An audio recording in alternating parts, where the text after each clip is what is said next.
asan ng may authorized ba ako bintay? Hindi ko na sila ginanong, pinabayaan ko na sila. Gusto nyo, namay ko na. Tayo kayo yan. Paano lo, gano'n na lang. Pag ano, kung merong pagkakataon po ngayon, maasikaso natin muna yung papel. Oo, ikaw lang naman Kasi baka kailanganin din po kasi ng authorization. Syempre kailangan ko rin ng authorization nyo. Hindi man ako makakapaglakad nun. Apo nyo lang ako. Si Papa. Hindi, kailangan ko ni approval din doon eh. Yung kunang yung tawag din, yung Baka kasi kailangan ng authorization dun eh. Oo. Na ini-authorize nyo na waiver. Di ba? Kailangan may waiver yung may waiver kang pinipirma. Apo, meron. Hindi man din pwedeng wala. Pag kailangan ng authorization, babasahin nyo muna, syempre. Tapos pirma. Waiver. Yun ang mga tapos valid ID. Yun ang siguradong hinihingi ng mga ganyan eh. Waiver. Yun nga, waiver nga naman. Attorneys, Apo. Tapos may pa yun ng attorney, may selyo pa ng notary yun, parang ganon. Approval naman. Opo. Para mailakad natin sa Alam ko naman lahat yun. Opo. Mga bagay na yan. Kasi katulad ng dito. Kasi no, iniisip ko yun, babanggitin ko ulit. Baka po kasi nag-i-interest ngayon si NHA dahil ilang taon nang hindi nakahulog si Ante. Hindi pwede mo i-recover yun. Kung alam ka, pwede mo Oo nga po, pero yung pending na taon na hindi siya naghulog, babayaran natin yun. Yun nga po sinasabi ko, baka may interest. Mayroong tubo. Kasi every month na hindi siya naghulog, every year na hindi siya naghulog, baka lumaki na.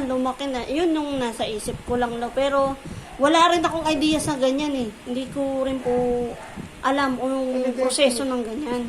May mga kasi nung sinasama ko, may resibo yung Meron na ako resibo sa kanya pero ilan lang yun, yung PNB. Dahil nung bago pa ako magkatar, sinamahan ko pa siya sa Kapasigan nun. Nagbayad.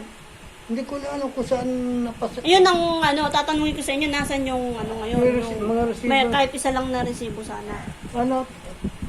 Andyan mga gamit pang, hindi ko pa yun mga niya eh. Andyan eh, titignan ko rin ang kano. Opo. Gano'n na naman, makikibalita muna. Magsa-search ako ngayon sa kung paano at kung anong mga requirements po ng... Pagkatapos nun, ako na lang, mag-waiver na lang ako. Sige, kahit si Lili, gano'n yung magiging, gano'n. Authorization lang naman yun. Para, pag nakakuha ako ng law, kung malalaman natin kung magkano yung dapat bayaran doon na balance niya. Pag nabayaran natin, tsaka yun siguro i-issue yung dapat ibigay na papeles kung ano man. Kasi yun, sasagipin natin law eh. Kailangan kung ilang buwan yun, halimbawa. Kung ilang taon. Ilang po taon yun. Babayaran mo lang yun. Hindi, pwede ngayon ang mangyayari law, kukunin ko yung files. Ipapakita ko sa inyo. Pagka na-inquire ko na doon sa NHA ba sa National Authority yun, di ba po? Mayroon namang doon. Hindi naman mawawala yun doon. Doon yun, may record yun. Opo. Tapos ibibigay lang naman din yung details niya yata doon, yung borrower, yung pangalan. Na, authorize siya, in-authorize ko. Ina-approve ko. Tapos ganito. Siya na ang magiging kwan dyan. Waiver yun. Yun nga eh. Mag-ano ba ako mag-inquire ako para malaman ko. Sa-search ko lang yun sa... Sa'yo na naman ako titiwala nila sa tulad. Tiwala ko sa'yo. Oo nga po eh. Pagkalam ko sa'yo. Ano ko yun? Ako naka-authorize dyan. Opo. Binigta ko yung bahay. Pero huwag naman po kayo mag-alala ng sobra dahil ako rin po. Siyempre, ang isip ko rin naman yung si Papa. Siya rin naman talagang nasa ko. Kung bakit hindi ako mag-interest sa malaking pera ito. Hindi ganun pumasok sa isip. Ang pumapasok sa isip, ang ama ninyo. Opo. Pagka ginawa ko yun, saan siya papulutin? Opo. Kasada. Magpapalimon, Wala pa trabaho. Gumawa ng katarantado, ayun. Ngayon lang eh. Awa naman ng Diyos Lord. Ako, buti na lang kamo at pinalad. Ayoko rin ipagmayabang. Pero sa ngayon, hindi naman masyadong kawawang-kawawa kami. Diba? Lalo na kami ni Papa. Kasi, ako, dito naman din ako kay Papa. Hindi naman ako doon.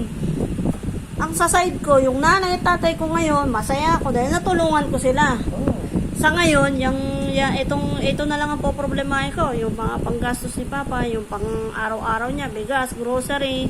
Yan naman yung importante. Maka-survive siya eh. Makausad man lang kahit mahirap. Pero tiis-tiis lang, ganun talaga eh. Ganun pag-usapan natin. Apo.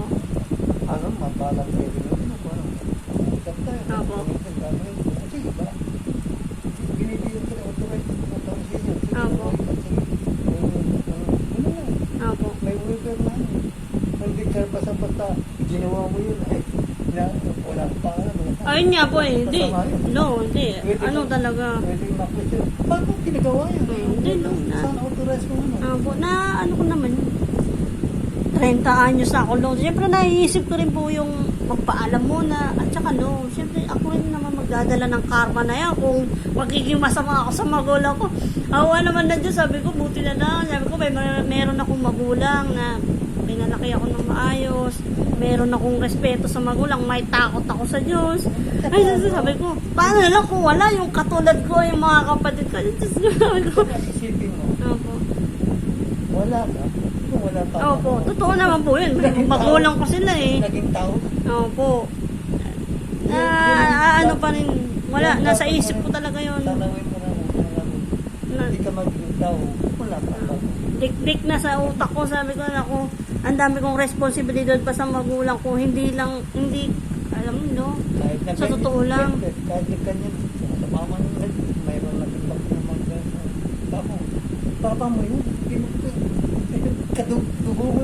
Opo, kadugo ko rin talaga siya.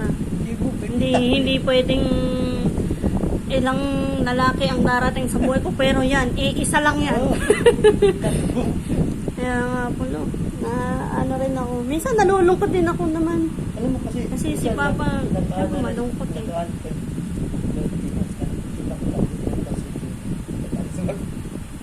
Sa papa niya. Opo. Focus na nga. Mm. Kasi iba-iba. Baka ka dyan. Opo, yun yung sabi ko, pagka kung sarili ko lang, naku, bumili na ako ng bahay dyan, ng lupa. Kahit sabi mo wala pang bahay, sige lupa muna. Sarili ko, intindi ko eh. Bahala ka sa buhay nyo. Broken family naman na tayo eh. Sira na yung pamilya natin. Bakit pa ako? Kaso hindi. Nakukonsensya ako, no. Kasi nanay, tatay ko yan eh. Sila yung nagpakahirap sa akin. Simula kaya ako nandito dahil sa kanila. Kaya rin ako nagiging malakas dahil din sa kanila. Opo, yun. Kahit hindi tayo palagi nagkakasama noon dahil syempre busy ako sa pag-aaral ko, busy ako sa trabaho ko dahil meron din ako sariling meron din ako sariling iniisip. Hindi lang din sarili ko, sila mama, papa, yung mga kapatid ko, ano kaya mangyayari. Ngayon ang nasa isip ko na, ano kaya mangyayari after 5 years? Ano kaya ang buhay ko? Ano kaya ang magiging nang settle ng buhay ko? Nandito ba ako kay Papa? Ano kaya ang trabaho ko? Ano kaya ang pinagkukunan ko ng source of income ko? Pagdating ng panahon, asan kaya ako? Buti nga yun, sabi, yung future, naiisip mo. Apo, ganun naman eh. Kasi hindi mo alam yung mangyayari bukas, Apo. Pero pag nakapokus ang future mo, itong gagawin. Opo, ganun na eh.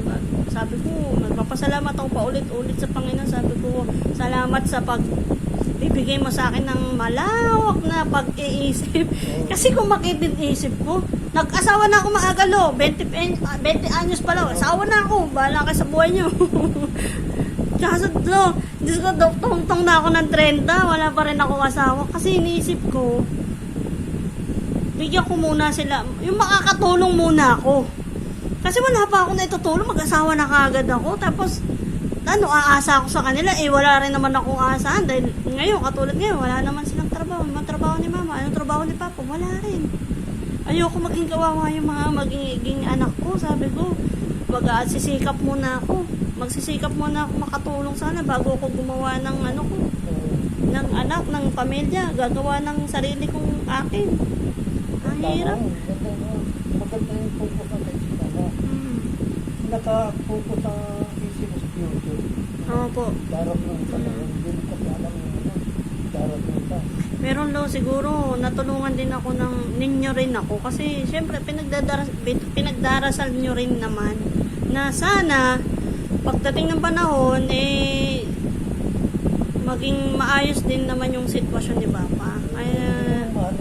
Kaya sabi ko Sa tulong nyo rin din siguro yun. Sa'yo lang ako. Kasi pinagdarasal nyo rin na maging okay kami, na maging maayos, na kahit man lang isang anak na tumulong sa kanya. Sabi ko sa loob, lang, meron isang anak na sabi ko na nakahanda na. Sakit Opo. tumulong, gano'n. Kasi nagkataon ng bulangan, pakialam sa baka naman. Hindi, totoo, naawa ko kay Papa. Ganun lang nasa isip ko noon. Kasi, wala eh. Ganyan yung sitwasyon niya eh. Ako nga, pagka dito kasi dito na ako nakikita, wala siya. Walang bigas, Opo. walang daan. Siya, ito wala akong buhay. Hindi, wala na akong pangkas, yung stop, yung ano.